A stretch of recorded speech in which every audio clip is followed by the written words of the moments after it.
The test is in 4 parts: Part 1, Part 2, Part 3, and Part 4. Now look at Part 1.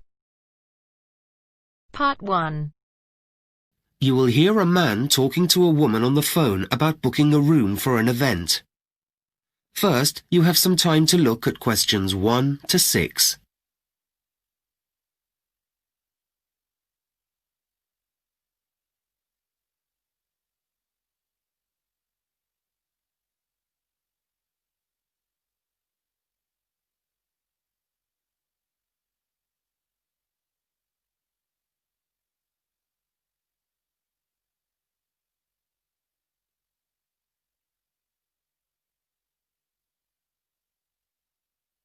Silverton Hall event booking.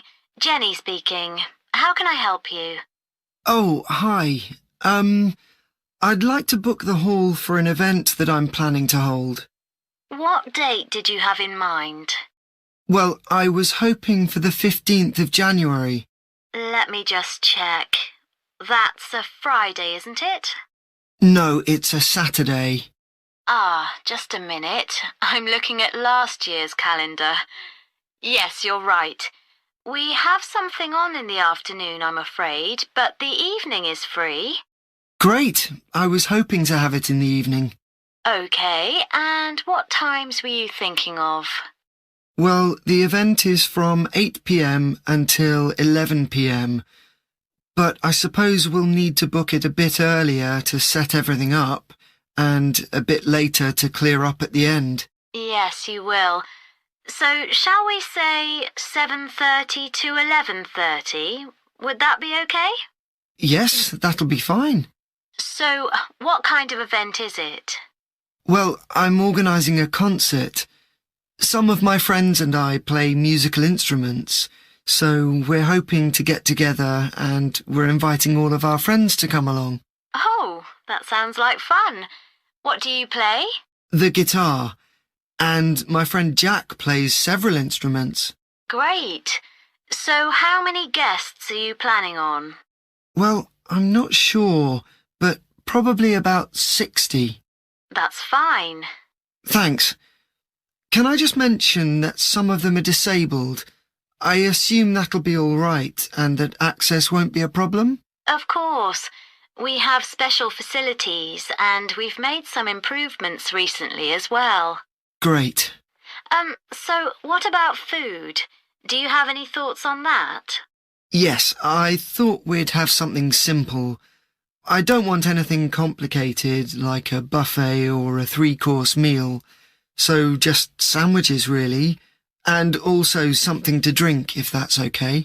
I've got that. So if you're playing music, do you have your own equipment? Because if not, we can provide that for you. Yes, we have our own equipment. We have our own instruments and microphones and amplifiers. We have everything except for a piano, which would be very useful. Would it be possible for you to provide one? Yes, of course. I'll make a note of that. Before you hear the rest of the conversation, you have some time to look at questions 7 to 10.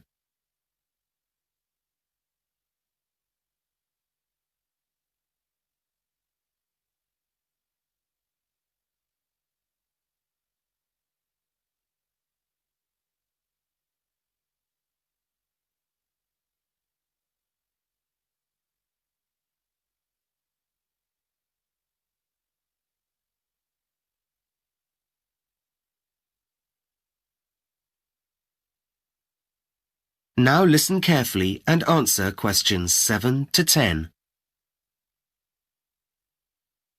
Now, I don't know if you're aware, but parking has become a bit of a problem around the hall. Well, actually, it's a problem all over the centre of town. And so we do offer some transport solutions. Oh, well, we were planning on driving to the hall. I wouldn't recommend that. We do have a coach that will pick everyone up and take them home at the end of the evening. It costs a bit extra, but does work out cheaper than taking taxis. Would you be interested in that? Yes, please. And I guess that would be easier than trying to park all our cars. It certainly would. Now, I think I have all the details. Let me just add up the costs.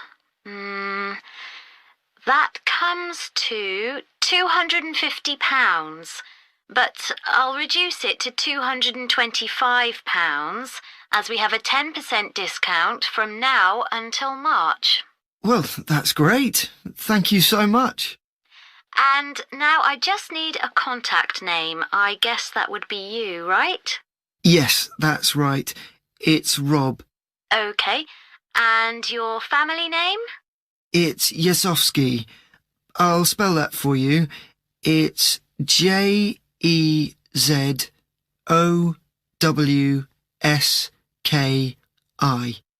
Thanks. And do you have a contact number? Oh, yes. Hang on a minute. I haven't memorised it yet. Yes, here it is. It's 07232 855 496. Great. I think that's everything for now. I look forward to seeing you on the 15th of January. OK, thanks. Bye for now. That is the end of part 1. You now have half a minute to check your answers.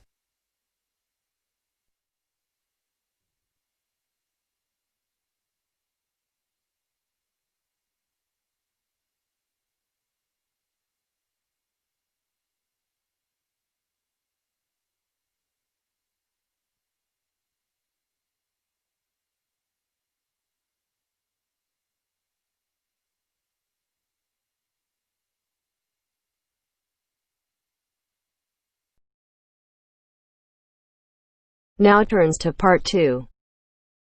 Part 2. You will hear a manager talking to new employees at a coffee processing factory. First, you have some time to look at questions 11 to 16.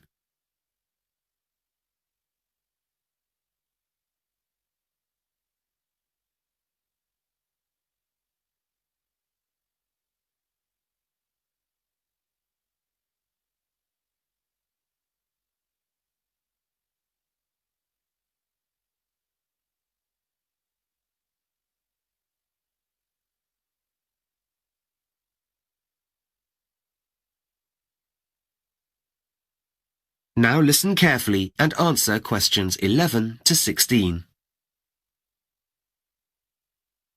Welcome to Coffee Incorporated, where you'll be starting work next week. Today's all about orientation, so first I'm going to talk you through the coffee processing that we do here at the factory. Coffee beans are like a stone inside a fruit, and in what's known as the wet process, the outer covering of skin and fruit is removed before the beans are dried. Wet processing involves the fruit being immersed in water in order to sort which fruit can and can't be used. Any bad fruit will float and can be thrown out at this point. This reduces levels of pollution from dirty waste that some other methods produce, though, admittedly, some people do say the wet process reduces flavor, too.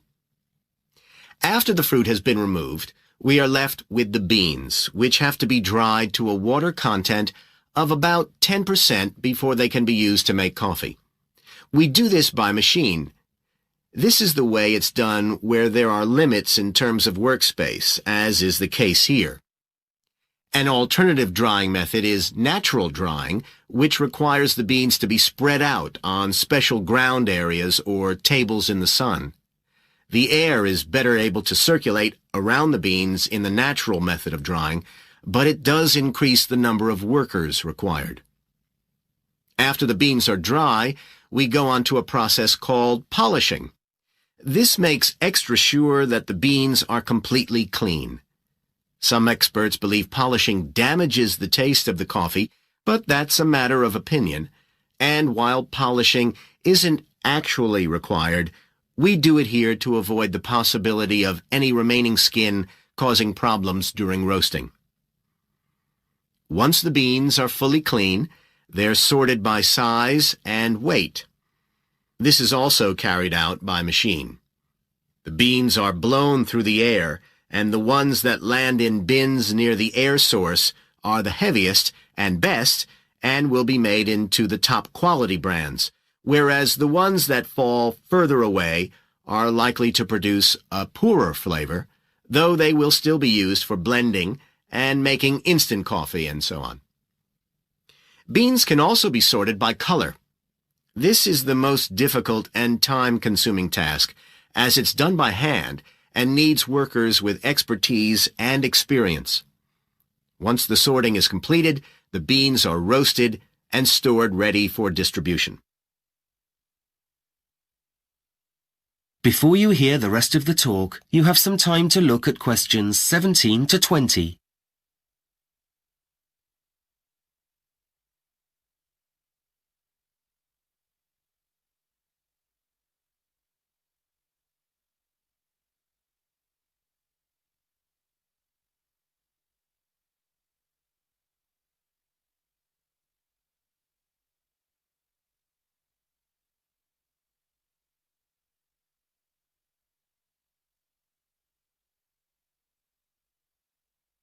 Now listen carefully and answer questions 17 to 20. In a moment, I'm going to take you on a tour of the building and we'll see where all of those processes take place. First, I'll take you through to reception, where you'll sign in and out each day. This is important for fire regulations.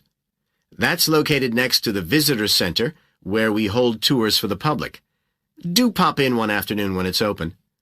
As well as seeing the working part of the factory, we have a treat for you, and that's the tasting room, where you'll get to try some of the products we make and which we sell a selection of in our staff shop. These are available to staff at a discount. For one day only, you can choose something there for free as our welcome to you. Ordinarily, we'd finish the tour with lunch in the staff canteen. It's being repainted at the moment, so we'll have some sandwiches here in the training room instead. I'm going to hand you out some protective clothing in a moment. Good to see you're all wearing sensible shoes, which we requested for the tour, so thank you for that. There are some caps in the basket near the door over there. Please collect one, even if you have very short hair. They're essential in all food production areas these days. We won't be handling anything today, though ordinarily you'll be wearing gloves to work with the beans. In a moment, I'm going to hand you out a badge with your name on. This is so we can get to know each other better. And hopefully, you've all remembered pen and paper, as I'll be giving you plenty of information to make a note of. That is the end of part 2. You now have half a minute to check your answers.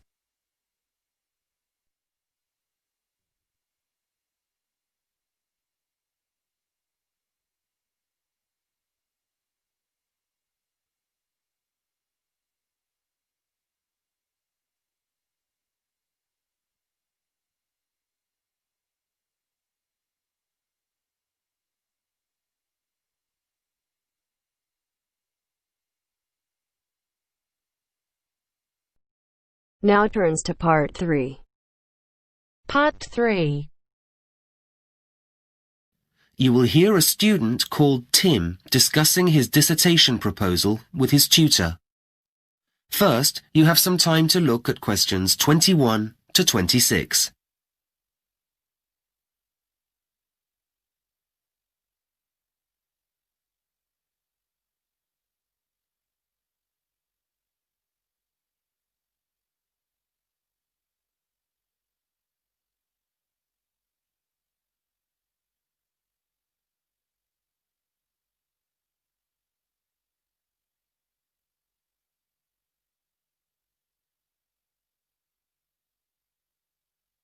Now listen carefully and answer questions 21 to 26. Have you had any ideas about your dissertation proposal, Tim? I'm definitely doing something about saving dying languages, languages that are in danger of becoming extinct. Sounds like an interesting idea. How are you going to focus your project?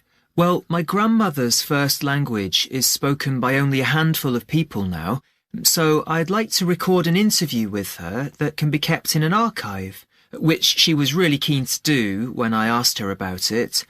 I know there are linguists already working on recording dying languages, and when we focused on that in class, I realised I wanted to do something for my grandmother's heritage. I wanted to discuss with you how to go about it. You'd have to think carefully about what to include, of course. Something about the impact of technology, perhaps. You mean the fact that technology allows people to communicate at the click of a mouse across the world, so it contributes to languages becoming endangered? Mm-hmm. I know this has resulted in lots of languages disappearing because people use international languages like English to communicate instead of their own. That's why it's important to make an effort to conserve them. So, in your introduction, you could talk about the negative impact of globalisation on minority languages. Right, I'll mention that. And the media's had an enormous impact.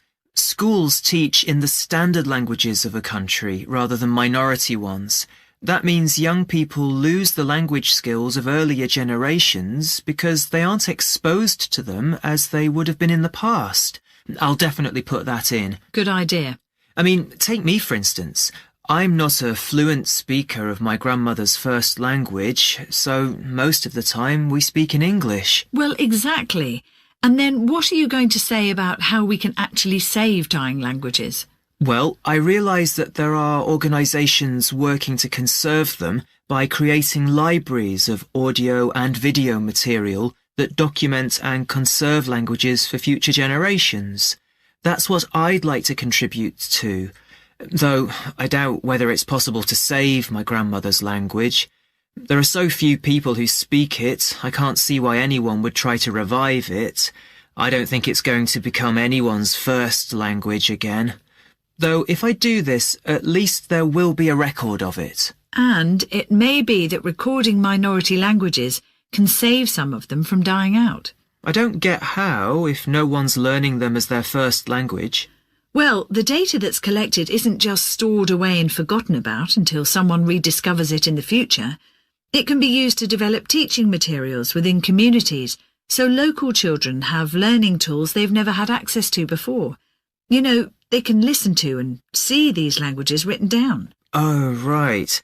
I've also heard something about recording oral literature. What does that mean? Is it to do with how languages and culture are bound together? Exactly.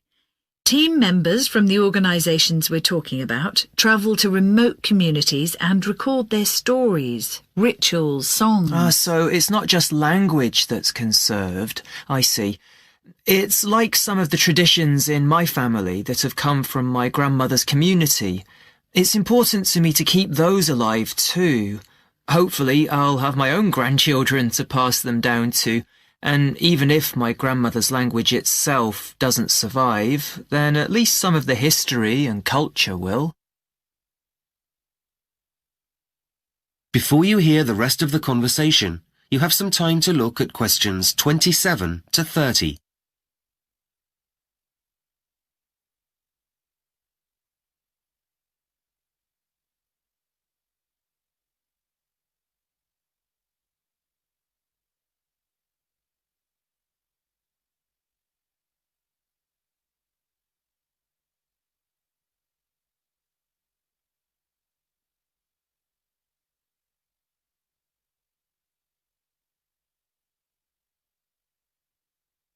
Now listen carefully and answer questions 27 to 30. So, talk me through your plan concerning interviewing and recording your grandmother. I want it to be useful. I'm not sure what I should be asking her to talk about that's going to get the best language samples. Well, let's discuss a few options. You don't really need to look at what linguists have already done in terms of translating your grandmother's language into English. As you speak the language, to a certain extent, it would be better for you not to use English. You want to collect samples of her speaking in her first language, rather than asking her to translate things. So, once I've got some recordings, should I concentrate on looking at grammatical forms? Well, not necessarily.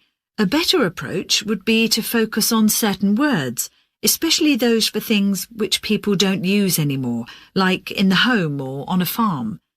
One way would be to get her to recount tales from her childhood. If you ask someone for a word, they might not remember it, but it might pop out in a sentence if they're focused on something that brings up the word naturally. Like, my grandmother might not remember a particular saying in her first language, but if I ask her to talk about her life, it might come up naturally in context. Exactly. Childhood's a good topic.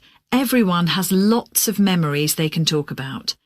And you'll get much more authentic samples if you get her talking rather than asking her to write things down or translate them. You will, of course, have to produce a written version eventually yourself, but that's quite different. OK. Now, what about the practicalities of doing the recording? I thought I'd do a few shorter meetings rather than one long one. I read something about that giving me some time to think about what we've spoken about, and then I'll have a chance to clarify stuff afterwards. Good, yes. Let the audio run and listen to it the same day. If you leave too long between recording and listening, there might be some things you don't remember properly. It's not necessary to make a written record of it straight away, though. Right. Do you think it might help to say when and where we did the interviews? Without doubt. But keep it small scale so it's easier to manage.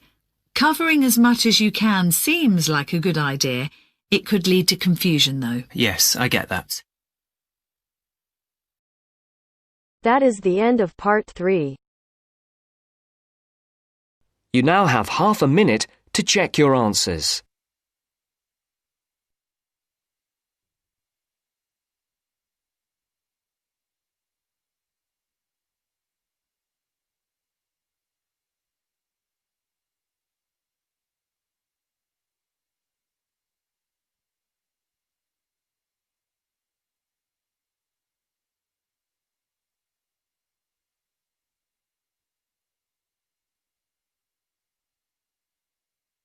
Now turns to part 4. Part 4. You will hear a lecture about the history of time measurement. First, you have some time to look at questions 31 to 40.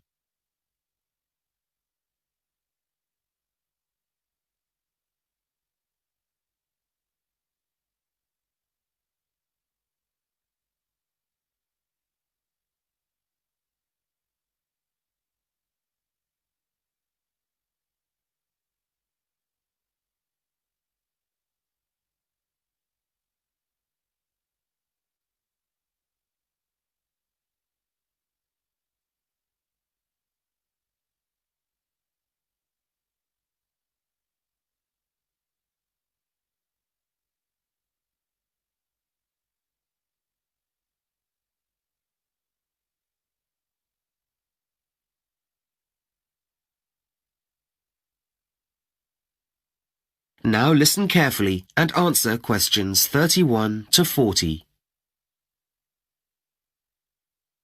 Hello. Today, I'm going to be talking about the history of the measurement of time, something we all take for granted now. These days, we're able to measure time extremely accurately, and there's global agreement on what the time is anywhere in the world. But of course, this has not always been the case. So, when and how did it all begin? Well, we can tell that prehistoric people from 30,000 years ago were aware of the changes of the moon as time went by. But 25,000 years passed before humans began to actually track time. There is credible evidence for this from around 5,000 years ago, and they did this by observing not just the movement of the sun, moon, and stars, but by measuring where these were in relation to the Earth, and, in particular, where these were in relation to the horizon.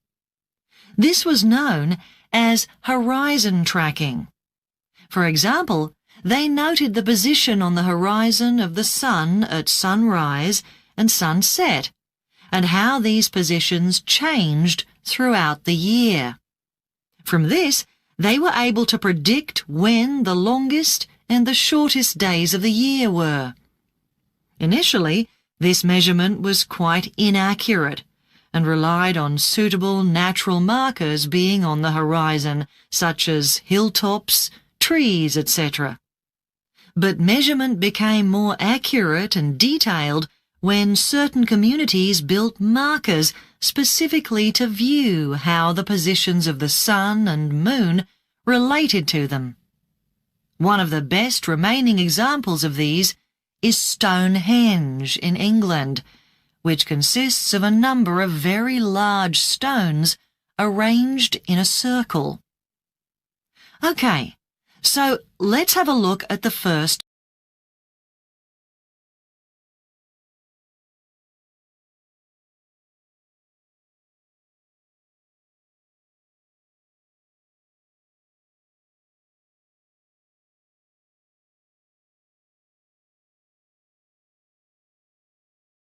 Okay, so let's have a look at the first clocks. It wasn't until around 1400 BC that the first primitive clocks were used to measure length of time. These were water clocks, and time was measured by filling a bucket with water which had a small hole in the bottom of it. As the water dripped out, the water level went down, marking the passage of time. Early civilizations also used the sun to measure time. Sundials were used to cast a shadow from the sun onto a horizontal surface marked with lines indicating the hours of the day. As the sun moved across the sky, the direction of the shadow moved across the dial, and the time could be read. Early time measurement in China and Japan also involved the burning of incense sticks. The longer the stick, the longer it burnt, and so standard lengths were used to measure lengths of time. Sometimes a stick with a different smell was burnt at a certain point in the day, and workers would know when to move on to the next task because of the change in incense.